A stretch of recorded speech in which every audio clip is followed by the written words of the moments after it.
ಏನಿವತ್ತು ಮೊನ್ನೆ JP park ಅಲ್ಲಿ ಒಂದು ಉಪಮುಖ್ಯಮಂತ್ರಿಗಳು ಬರುವಂತ ಸಂದರ್ಭದಲ್ಲಿ ಒಂದು ಶಾಸಕನಿಗೆ ಆಹ್ವಾನ ಇಲ್ಲದೆ ಒಂದು ಉಪಮುಖ್ಯಮಂತ್ರಿಗಳು ಬೆಳಗ್ಗೆ 7 ಗಂಟೆಗೆ ಒಂದು ನನ್ನ ಚುನಾವಣೆಯಲ್ಲಿ ಸೋತಂತ ಅಭ್ಯರ್ಥಿ ಕುಸುಮಾ DK ರವಿ ಅವ್ರನ್ನ ಕರ್ಕೊಂಡು ಇವರೇ MLA ಎಲ್ಲ ಇವರೇ ಸಮಸ್ಯೆಗಳು ಇವ್ರಿಗೆ ಹೇಳಿ,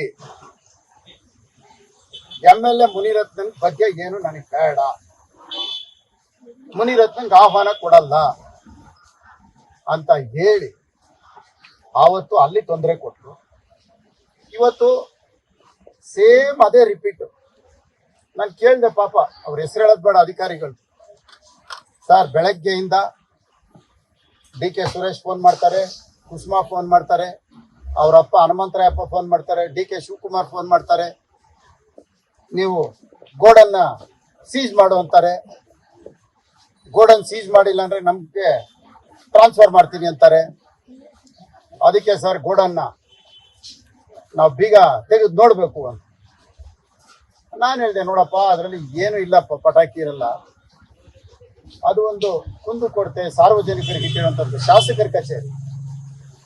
ಇಲ್ಲ ಸರ್, ಅದನ್ನ ನಾವು ಪೊಲೀಸರು ಬಂದಮೇಲೆ ನೀವು ಬೀಗ ತೆಗಿಬೇಕು ಸರ್, ಅಲ್ಲಿವರೆಗೂ ನೀವು ಒಳಗಡೆ ಹೋಗಂಗಿಲ್ಲ.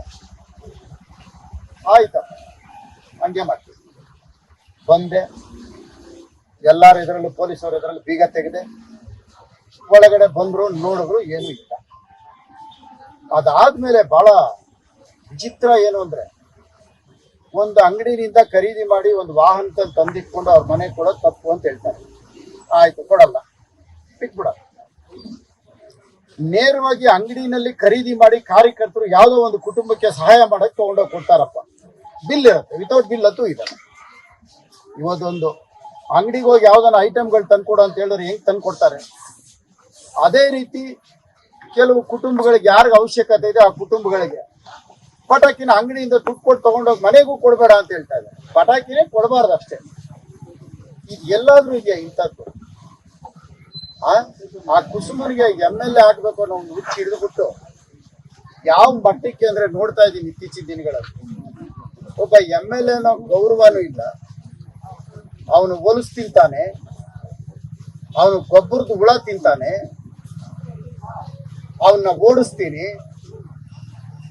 ಅವನು ಇಲ್ಲೆಲ್ಲೂ ಇರಬಾರ್ದು, ನಾನು ಗೊಬ್ಬರ ಅಂತೆ, ಗೊಬ್ಬರದ ಹುಳ ಅಂತ. ನೀವೇ ಇತ್ತೀಚಿನ ದಿನಗಳು ಬೆಳಗ್ಗೆ ಸಾಯಂಕಾಲದವರೆಗೂ ಯೂಟ್ಯೂಬ್ ಚಾನೆಲ್ಗಳವ್ರು ಕರ್ಸಿ 2-3 ದಿನದ ಬರೀ ಇದೇನೆ. ನಾನು ನೋಡ್ತೀನಿ, ನಾನು ಇಲ್ಲೇ ಗೆಲ್ತೀನಿ, ಹೋಲಿಕೆ ಮಾಡ್ಕೊಳ್ಳೋದು ಎಷ್ಟು ಚೆನ್ನಾಗಿದೆ ಗೊತ್ತಾ? ಎಲ್ಲ ಸೌಮ್ಯ ರೆಡ್ಡಿ ex-MLA ಜಯನಗರ, ಅವ್ರ ತಂದೆ ಮಿನಿಸ್ಟರ್, ಸೀನಿಯರ್ ಮಿನಿಸ್ಟರ್, ಬೆಂಗಳೂರಲ್ಲಿ ಅತಿ ಹೆಚ್ಚು ಬಾರಿ ಗೆದ್ದಿರ್ತಕ್ಕಂಥ ಒಂದು ರಾಮಲಿಂಗಾರೆಡ್ಡಿ, ಅವ್ರ ಮಗಳು MLAಗೆ ಏನಾದ್ರು ತೊಂದರೆ ಕೊಡ್ತಾ ಇದಾರ? ಸೋತಿರೋದು ಇಷ್ಟರಲ್ಲೂ ಒಂದು 100 ಹೋಟೆಲ್ ಸೋತಿರೋದು. ಆ ಒಂದು ದಿನ ಹೋಗಿ MLAಗೆ ತೊಂದರೆ ಕೊಡ್ತಾ ಇಲ್ಲ. ಅವ್ರ ತಂದೆ ಪ್ರಭಾವನ ಬಳಸಿ ಅಲ್ಲೋಗಿ ದಾಳಿ ಮಾಡ್ತಾ ಇಲ್ಲ, ಎಲ್ಲೂ ಹೋಗಿಲ್ಲ. ತಂದೆ ಹೆಸರು ಎಷ್ಟು ಬೇಕಾದ್ರೂ ಮಾಡ್ಬೋದಾಯ್ತು. ಆ ಹೆಣ್ಣು ಮಗಳನ್ನಾದ್ರೂ ನೋಡಿ ಕಲೀರಿ. ಆ ಸೌಮ್ಯ ಎಷ್ಟು ಗೌರವವಾಗಿ ನಡ್ಕೊಳ್ತಾರೆ ಜನಗಳ ಹತ್ರ. ಅದು ಬಿಟ್ಬಿಟ್ಟು ಇಂದಿರಾ ಗಾಂಧಿಗೆ ಹೋಲಿಸ್ಕೊಳ್ಳೋದು. ನೀವು ಆಯ್ತಮ್ಮ, ನೀವು ಇಂದಿರಾ ಗಾಂಧಿ ಮಟ್ಟಕ್ಕೆ ಬೆಳೀರಿ, ನಮಗೆ ಯಾಕೆ ಹಿಂಗೆ ಹಿಂಸೆ ಕೊಡ್ತಾ ಇದ್ದೀರಿ? ನೀವು ಇಂದಿರಾ ಗಾಂಧಿ ಆಗ್ತೀರಾ? ನಾನು ಆಗಲ್ಲ ಅಂತ ಹೇಳ್ತಾ ಇಲ್ಲ, ನೀವು ಹೋಲಿಕೆ ನೋಡ್ತಾ ಇದ್ದೀನಿ. ನಾನು ಇಂದಿರಾ ಗಾಂಧಿ ಹೆಣ್ಣು, ನಾನು ಹೆಣ್ಣು ಅಂತೀರಿ. ನಾನು ಇಲ್ಲ ಅಂತ ಹೇಳಿದ್ನೇನಮ್ಮ? ನಾನು ಹೆಣ್ಣು ಅಲ್ಲ ಅಂತ ಹೇಳಿದ್ದೀನಾ? ನಾನು ಯಾವತ್ತನ ಮಾತಾಡಿದ್ದೀನಾ? ಹೆಣ್ಣು ಮಕ್ಕಳು ಹೆಣ್ಣು ಅಂತ ಕರಿತೀವಿ. ನಿನ್ಗೆ ಎಷ್ಟು ಜನ ಮಕ್ಕಳು ಅಂದ್ರೆ 3 ಹೆಣ್ಣು ಅಂತೀವಿ. ಬೇರೆ ಏನಾದ್ರು ಮಾತಾಡ್ತೀವಿ ನಾವು? ಒಂದು ಹೆಣ್ಣು ಮಗಳನ್ನ, ಒಂದು ಹೆಣ್ಣನ್ನ ಹೆಣ್ಣು ಅಂತ ಕರಿತೀವಿ. ತಪ್ಪೇನು? ನನ್ಗೆ ಅರ್ಥ ಆಗ್ತಾ ಇಲ್ಲ. ಹೆಣ್ಣು ಮಕ್ಕಳನ್ನ ಹೆಣ್ಣು ಅರೆ, ಈಗ ನಿಮ್ಗೆ ಯಾರನ್ನ ಕೇಳಿದ್ರೆ ಎಷ್ಟಪ್ಪ ಮಕ್ಕಳು ಅಂದ್ರೆ 3 ಜನ ಗಂಡು 2 ಹೆಣ್ಣು ಅಂತೀವಿ. ಬೇರೆ ಏನಾದ್ರು ಮಾತಾಡ್ತೀವ? ಇದೆ ತಾನೇ? ಇಷ್ಟು ಬಿಟ್ಟು ಬೇರೆ ಇದೆಯಾ? ಅದನ್ನ ಇಟ್ಕೊಂಡು ಹೆಣ್ಣುಗಳಿಗೆ ಅವಮಾನ ಮಾಡ್ಬೇಕು. ನಾನೆಲ್ಲ ಅವಮಾನ ಮಾಡಿದೆ?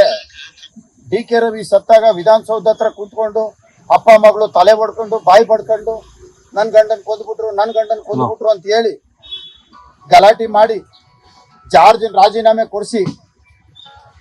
ರಾಜೀನಾಮೆ ಕೊಟ್ಟ ಮೇಲೆ CBI ತನಿಖೆ ಕೊಡಿಸಿ ಸಿದ್ದರಾಮಯ್ಯನವ್ರ ಜೊತೆ ನಾನೇ ಇದ್ದೀನಿ ಅವತ್ತು ವಿಕ್ಟೋರಿಯಾ ಹಾಸ್ಪಿಟಲ್ ಬಾಡಿ ನೋಡ್ಕೊಂಡ್ ಬಂದಿದ್ದೀವಿ. ತಿರ್ಚ್ಬಿಟ್ರು ಪೋಸ್ಟ್ ಮಾರ್ಟಮ್ ರಿಪೋರ್ಟ್ ನ ಅಂತಂದ್ರು.